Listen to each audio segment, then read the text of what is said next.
following is a presentation of the Belly Up Sports Media Network.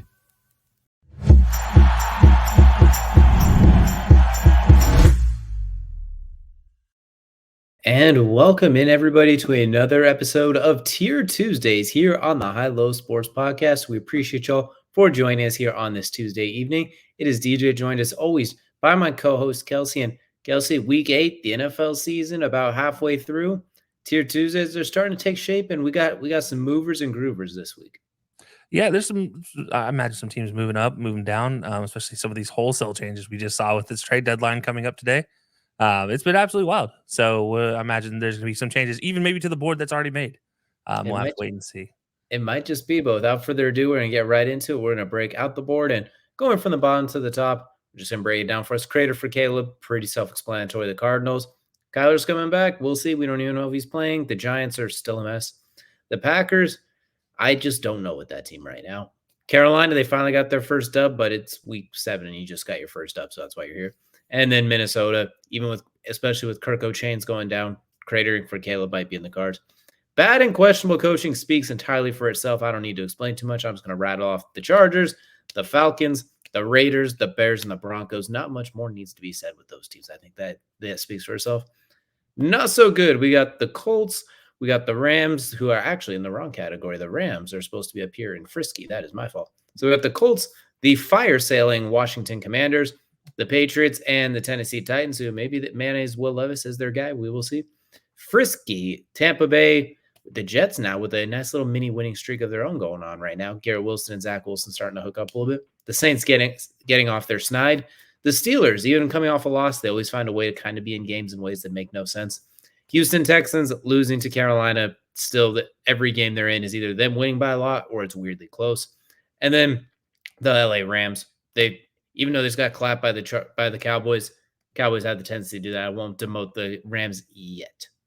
Very good. The San Francisco 49ers, their worst spot of the entire season. You lose 3 in a row. You can't really get much higher than that. Your Dallas Cowboys, who have a chance to make a huge statement this week going against the Philadelphia Eagles, and the Cleveland Browns, losing to Seattle, but still a very, very good defense and a solid team overall.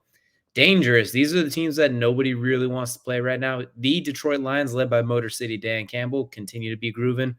Cincinnati Bengals, Joe Burrow might be back. He might have just played the best game a quarterback has played all season against the 49ers, quite debatably, off a bye week.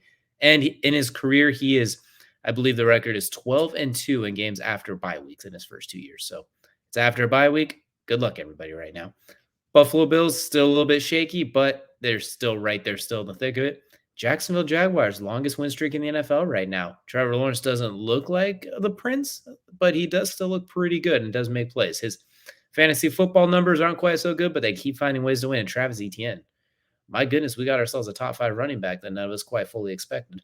And then the Seattle Seahawks come from behind, win against the Browns, and then making that big trade for Leonard Williams, which I think is going to be huge for that defense too. Kansas City Chiefs, they get their own tier of fearless right now. You can't win. You can't lose that game and then be at the top. You just can't. Not to Denver. I don't care about the flu or the cold or anything like that. Then the favorites, Eagles, the only the one-loss team left. Miami Dolphins. We know the Miami Dolphins at this point. And the Baltimore Ravens, they bet top 5 defense. Even when they coast, like they did this last week, they win comfortably. Even when they don't try, they can coast through and beat teams. Gus Edwards with 3 touchdowns. We joke about Lamar's throwing motion sometimes looks like he is being burdened with having to throw the football. He didn't even have to. He was just kind of hanging this week. After that first touchdown to Mark Andrews, like, we're cool. We're just going to coast through this. They are really, really good despite a couple of weird losses. They are a very, very good team. So here's what we're looking at, Kelsey. What kind of incisions are we going to make? Are we feeling pretty good? First one, I'm going to go Lions. Down there, dangerous. I'd actually like to move them up.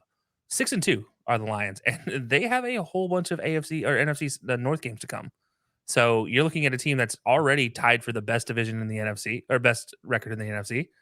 Now potentially getting ready to continue. I wouldn't say favorites yet, but fearless. I feel like they're a fearless team right now. They're running it on all cylinders. Jahmyr Gibbs just had an absolutely bonkers night, and you know what? Sam Laporta, by the way, as a rookie tight end, top 5 tight end in the game right now. Maybe, arguably. Definitely I think so. My fantasy football wise, he's definitely one of my top 5 guys. And mind you, I have Mark Andrews and Travis Kelce in other leagues, and Sam Laporta still is more consistent somehow.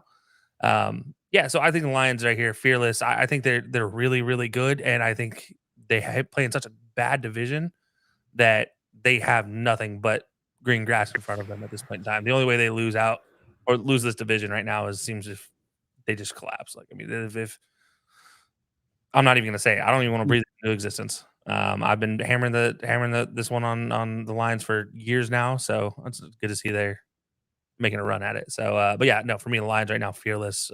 I mean, definitely, I feel like they've deserved 6-2. You deserve to be in the upper echelon right now, in my eyes. Interesting. All right, so I thought Dangerous was upper echelon, but we can give them their own Taylor Swift comment. We can give them their own column there as well, through their own row as well. So Lions moving up a little bit too, right in the thick of it as they should be as well. Good luck everybody else, especially once David Montgomery comes back nonetheless too, because then you have that 1-2 headed monster that's even more dangerous in the backfield. And once the receiving core, now adding Donovan Peoples-Jones, just get a little bit deeper too. So Lions continue to be fearless and dangerous. I just wish Aiden Hutchinson got 1 sack yesterday for my bets, but I digress. They did everything else they could possibly have needed to. Yeah, no, I mean that's fair. And the biggest reason I really wanted to separate them, I want to separate them from from the Bills and from the Seahawks is the biggest thing too.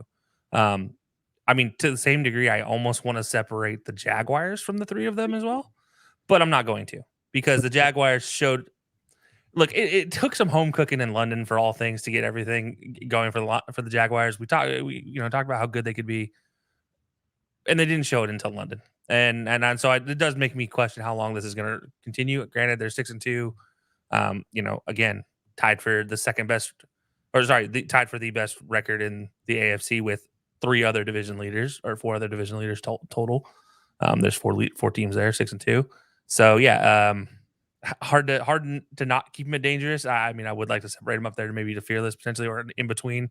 I don't think they're there with the Lions and the Chiefs. I think they're just really good though. So I'm gonna leave the rest of dangerous alone. I like favorites. I like fearless. Very good. I think that's acceptable for now. I mean, this week with the Browns going up against the Cardinals. By the way, a Josh Dobbs Cardinals, and I'll talk about that in a minute, a little more. But I think the Browns have an opportunity here to solidify themselves as very good. You have a great team.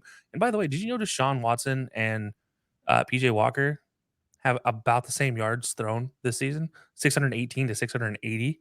PJ Walker was 618. He has more picks, less touchdowns, but I mean, for $230 million, you're getting PJ Walker production. 2-2 versus 2-1 with the other two quarterbacks as well. So I'm just I mean, like for me, I have to take every opportunity I can to point out the big mistake in Cleveland. But yeah, no, I think the rest of very good is fine. Frisky though, the Buccaneers. The Buccaneers is a tough one for me to look at with Frisky and agree with, and it's not because they aren't a Frisky team. They are, but they're third in their division. They only have 3 wins. That secondary is about as shoddy as you can get. It looks like a lean-to I'd put up in a forest during a rainstorm with no hardware. It's not great. Comparing them to the rest of the teams in this category, I don't think they fit. I just don't. I think I think that's where they're at. They're not bad by any means. They can beat some teams. I just think right now they're not so good. The Saints, I do like the Saints here. Whatever Carr drank going into this weekend, keep doing it. he drank that. We're playing the Colts 4th string defensive backs. We're playing the worst secondary in the NFL. This should be easy. Yeah, and that's fair. The Jets, I mean, look, their run right now is fantastic to watch. We'll see what they can do, keep going forward. But Zach Wilson, that crunch time drive down with minute 40 to go, and you get 40 seconds to go, your team in field goal range on what was some beautiful passing. And a great job running the ball too. He did a great job of getting out of the pocket there in the final 2 minutes. Maybe keep him in the 2-minute drill all game. I don't know. But yeah, no, I think that the Jets belong there. The Steelers, that connection between Pickett and Pickens is deadly. I don't think there's any question. That's 2 slants in 3 weeks that Pickens has taken to the house. Like you're catching a 5-yard slant and then you're taking it to the house 30 yards, 40 yards later. So yeah, I mean I agree that the Steelers are there. Although the injuries do worry me. We'll see tomorrow, Thursday when they play the Titans how well they can stay there. Not to But mention, too, Deontay Johnson is back too, which takes a little bit of pressure. He well, has not scored a touchdown in 360 days or something like that, but he provides so much between the 20s to help out for Pickett to Pickens. yeah, and he is back, but he's also injured again. He's And so he's definitely banged up. He just need yeah, he's back on the injury report this week. So we'll see what happens he's a because he funny definitely one. got banged up this last week, which sucks. I mean, you do want to see the best from him. Mhm. Again, this is coming from a non-Steelers fan, so I still wish the best for Deontay Johnson. But yeah, the Texans. I mean, God, that team is competitive as all get out. You know what? There's no such thing as moral wins in the NFL. In the NFL, if you ask any NFL player, forget that. There are moral wins and there are actual wins, and right now the Texans are getting all of them. They would be undefeated if you can combine moral wins with actual victories. Like they are playing that well. Maybe I don't know. That team is just surprisingly good right Mhm. now. The Rams we'll have to see. It does worry me that they got beat as bad as they did by the Cowboys. Also, Matt Stafford's thumb again coming Again. up and being an issue, so that does concern me. But yeah, Frisky is a fine place for him. But yeah, I did not like seeing their backup quarterback technically playing snaps. That was not good at all for They're me. teetering here for sure. Like I don't hold getting blown out by the Cowboys against a team like this because those are the teams the Cowboys beat the brakes off of. Like they make it look much worse than it is. That's what they do, and then we saw what happens when they play like 49ers. So the Rams are teetering next week. Depending on what happens, they could drop really easily. That's why I wanted to not take that Frisky away because they've had some really good games and wins this year. Absolutely. I mean, but so moving on, I'm just gonna go down to not so good. I've talked about the Buccaneers, Colts. That's fine. I believe that's acceptable for the Colts. All the injuries, everything happening right now, there, just trying to keep things together. Now offense looks good. I mean, offense, arguably, if we were just basing this off offense, they'd be Frisky. Only team to But score 20 points in every single game this year. They would yeah. probably they'd be there. There's a lot of weirdness with that team. It makes no sense. Commanders. Moving on to the Commanders, that whole sell they just went through shocks me because that team was competitive. They were 3-5. I know they're in the East, but I mean, you look at the rest of the league, rest of the NFC, they're not out of contention for a wild card. But you know what? You got a bunch of contracts coming up in the year, and we already know how that owner likes to do things from his days in the NBA. Well, I guess he's still technically in the NBA, but it's just yeah, it shocked me. I honestly don't know if they're still not so good. I think they might have fallen even further to cratering for Caleb. They're Um, very, very close to dropping right now as well too. Like this was a tough one because you mentioned those trades, but that offense could still be so explosive. They have so Oh, many yeah, good I mean, that's pieces. just it, like, Yeah, Sam Howell outscored Jalen Hurts in fantasy multiple times. Sam Howell's a top 10 quarterback right now, if you look at his production. he It's just it's needs to quit insane to getting think about. stopped. So, yeah, Yeah, I mean, I don't know. I don't know what happens with Washington. I think not so good's acceptable for right now. Well, this one I think is gonna probably they're gonna go. be Whoa. determined very quickly, in the next week. We're gonna know how good they are on Sunday. But yeah, the looking at the Patriots, 2-6, arguably, I'd say bad and questionable coaching. But then again, you have receivers not catching the ball. You have offensive linemen blowing assignments. You have Mac Jones just doing Mac Jones things. I actually believed at one point in time Mac Jones had been traded to the Vikings because he was playing so bad, but he did not actually end up Hmm. with the Vikings, unfortunately. But yeah, well, not so good is acceptable. That secondary should be a lot better. It just Oh, doesn't. All those Jones, there's 5 Joneses back there. One of them should be better. all those Joneses and a JC, something's got to be better. Yeah, I mean, ironic. But anyways, moving to the Titans, you just shipped out Kevin Byard. You arguably almost shipped out Derrick Henry and DeAndre Hopkins. However, like I said before, maybe they'll only win games that they wear their Oilers uniform. By the way, they wore their Oilers uniform this last weekend, and guess what happens? Will Levis looks like Peyton Manning. Yeah, DeAndre Hopkins, by the way, blowing the brakes off of some dude. I know the guy tripped, but still, what is it, 60-yard touchdown? Absolutely insane. But yeah, no, I mean, look, Titans, second worst defense in the league right now. Offense is, well, maybe Will Levis and his Mayo coffee can get us there. Derrick Henry doesn't look good. Your backup running back is the better of the two running backs right now. It's not pretty, not a pretty situation. So not so good's acceptable there.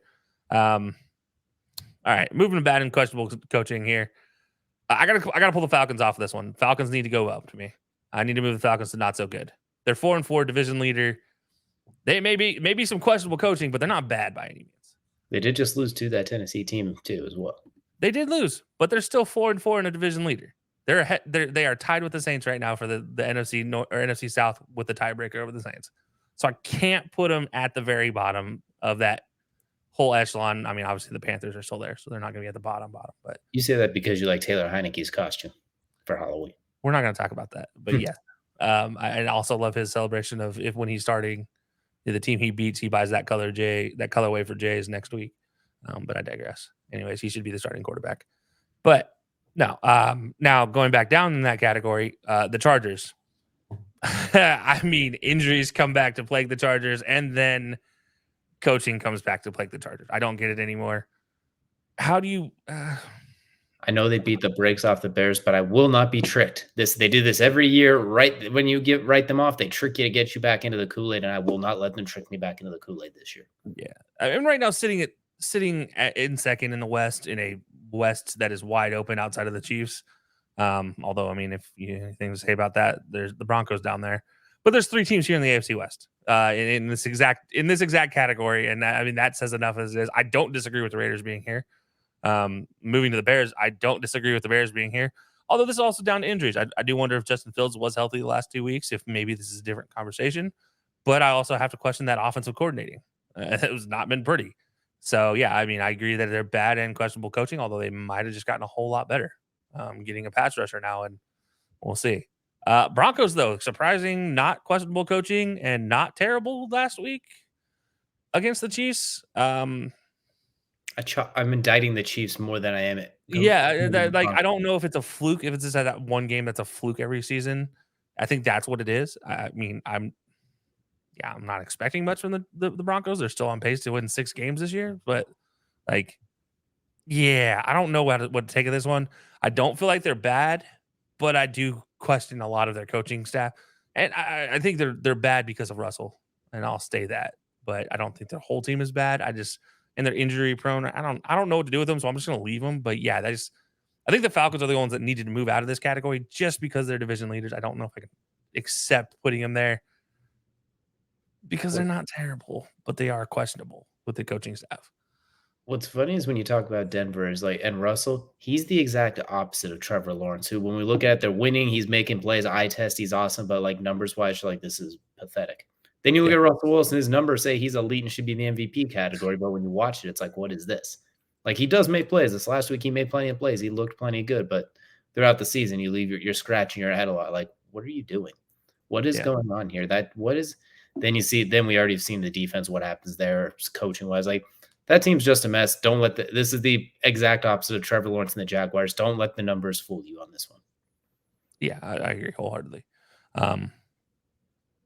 So moving into the bottom category, the cratering for Caleb. And usually I don't touch this category. Usually this category I stay away from. But I want to make a new category, and I want to make it below it. I know we can't do it this week, but we'll consider this for next week. I'm obviously tanking, but yet the NFL is still not saying I'm tanking while I'm obviously tanking Arizona Cardinals. Like you have Kyler Murray coming off the pup. You have Josh Dobbs playing really well. You're still only 1 win. You're still a 1-win team though, because you're coaching. And you're just letting it happen. And now you just traded away Josh Dobbs to the Vikings after they lost Kirk Cousins, which by the way, tough blow for the Vikings here. And I'll talk about this in a second, but yeah, I just wanted to say this. I think going into next week, we might have to consider putting them in their own category. New York Giants. Yeah. I mean, I don't know what else to say about the New York Giants right now. 2-6. Saquon tried. He tried really, really, really hard, but they're on their 3rd string quarterback now. I don't know if it stays that way, but yeah, they're on their 3rd string quarterback. They didn't throw a pass for 2.5 quarters. -9 net passing yards. All of which came in overtime. He literally threw 4 passes behind the line of scrimmage in at the end of the game and in overtime. Didn't make any sense whatsoever. Saquon was like, "Oh, I'm going to try to get back to the line of scrimmage," while there's 6 guys trying to just destroy his soul, and one Darius Slayton trying to block 4 guys. Like that's just never going to work. By the way, I also lost Darren Waller, so 1 tight end left on the roster as well. So yeah, tough break for the Giants. I mean, but it's the Giants, so oh no. Green Bay's unique situation, 2-5. Jordan Love does look good at times. When they have their whole team healthy, they look good at times, but they're 2-5 still. It's Yeah, it's really down often, but there's a couple bright spots there. Hopefully for my fantasy team, this week can be a bright spot for Jordan, but we'll wait and see. But yeah, I think they're there. Carolina getting their first win. Yay. Okay, Ooh. moving on. The Vikings, 4-4, second in the NFC North. Right now, sitting just outside of a wild card position, one game out of a wild card position. Kirk Cousins goes down, but the team does look a lot better. Sitting at 20th of their defense right now.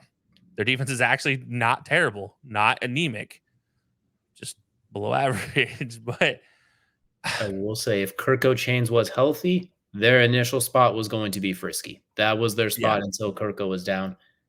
I don't know what to expect with Jaron Hall and Josh Dobbs. I don't know what to expect either. He's made some plays with Arizona. It's been interesting. It's been fun.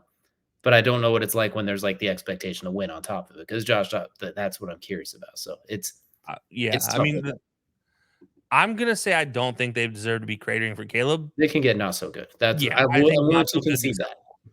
I think not so good is acceptable. The coaching staff has been doing a wonderful Outstanding. job with what they can. Outstanding, honestly. Yeah, I mean, no Jay Jettis for the last 2 weeks, and you're Jordan still in Addison the looks like Jahan Dotson of last year. yeah. I mean, so look, I got like right now, Vikings not so good, but again, just like the Falcons that are sitting right next to them, I feel like these two don't deserve to be in those bottom two categories. But by all means, next week we could eat. I will happily put them down there next week if this thing changes. Absolutely. But I think Josh Dobbs has an opportunity with the Vikings to do something, and I wouldn't be surprised if the Vikings can rattle off at least 2, maybe 3 games here in the next 6 weeks. So I will say, the way they were playing, the way the defense came around, the way Jordan Addison came around, when Jay Jettis came back, your Viking Super Bowl pick, it looked like it was going to it had a chance to go to the moon. This if Kirko Chains didn't go down like that. and Like it's an Achilles they were too, cooking. man. That's a third major Achilles injury this year. Mhm. I feel 2 to them. quarterbacks and a third to a running back. It's Oh wait, no, that's not even counting. Who was the offensive lineman that blew their Achilles? Was that Vera Tucker? Elijah Vera Tucker? I believe he was one of them. Yeah, I think he did as well. I think his So was an Achilles or an ACL. I can't remember which, but four probably top 10 players at their position. Maybe not Aaron Rodgers, but there's some guys really who good players. Unfortunately, they're going down as well, especially those 2 quarterbacks. And in Kirk's case, he was playing like a Pro Bowl level quarterback as well too, and had his team starting to roll, which is definitely a shame. But don't be surprised if he out there in a wheelchair. If he can come out and play, he will. if you tell me Kirko wheelchairs out there, we're gonna move these bad boys all the way up here real quickly if I get wheelchair chains out there. So Dante right now, Culpepper. this is what we're kind of looking at. There's a lot of tweetering here, especially in these middle spots. I think there's a lot of ground that can go up or down, especially if they're recent trades. We'll see how they merge. 49ers might jump back up to the top, or maybe the Bears get rolling. We'll have to wait and see. Maybe Washington, the fire sale is what saves them.